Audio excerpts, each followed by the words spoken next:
food was good, the full-on activities were good. There's a little bit more downtime there, so they made their own activities. The food last week was awful. I just think the food's amazing. So and we've got a lot more free time as well, so you can spend with all the people that you met last week. Yeah. But I have really enjoyed having more freedom, and like we can all sit around and have loads of free time outside the rooms. Groups, big groups, chilling out together, and that we had some like strumming on guitars going on. We had some Zumba going on, and you know, we just had some garden games, you know, like Connect 4, and it was really good to see, you know, loads of different barriers coming down. You know, people are already talking about meeting new friends that they'll probably keep for life. So particularly rewarding, but different from the first week, but probably more rewarding in a personal, you know, on each individual's personal level. I didn't like know any of these lot. I didn't know. I only know this one. I didn't know anyone.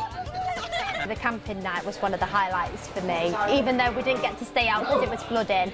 Just seeing them all in all the camp cream, and they were just working together, and it was just a nice thing to see. And because I wasn't really there to guide them and motivate them along, they've really worked together on their own and built themselves as a nice little family, my little group. Worst torrential rain for 2 days that I've ever seen. So you think your worry is that there's going to be a real dampener put on the event.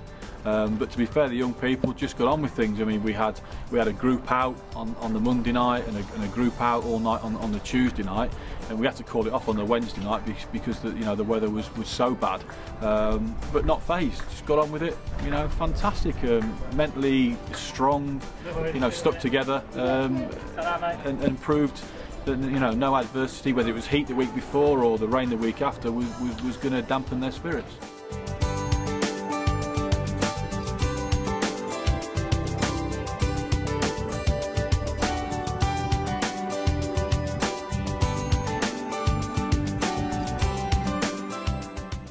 I like the talk we had this morning about the inspiration from the man in the wheelchair.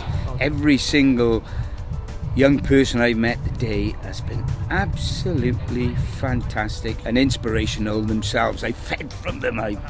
The energy, the buzz, and people just talk about bad kids, you know, it's always bad press, but these kids have been absolutely fantastic, and what a great project.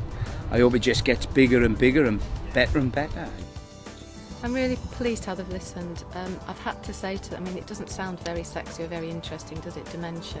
I think it's just if you can be passionate about something, which I am, they gave me a bit of respect, which was nice, and they did listen, and I think some of them, one girl in particular, she volunteers in a care home, so she knew all, she was talking to me before, so that was really striking. We spoke about the challenges of working with homeless people, and we actually set them the challenge of making the decisions that the council has to make about whether somebody should be housed, and they really got involved in that, and they could see how difficult it was for the council to make that decision because it cost money, and for the heartfelt need to put somebody who's homeless into accommodation, and they really sort of worked with that balance, and it's been a really good experience. It's been absolutely fantastic talking to the younger people. I've spoken to 3 groups, and there's been about 40 young people in each group. I've explained to them about older people that Age UK is aimed at people over the age of 50, which surprised some of them because they think of older people being 60s and 70-year-olds.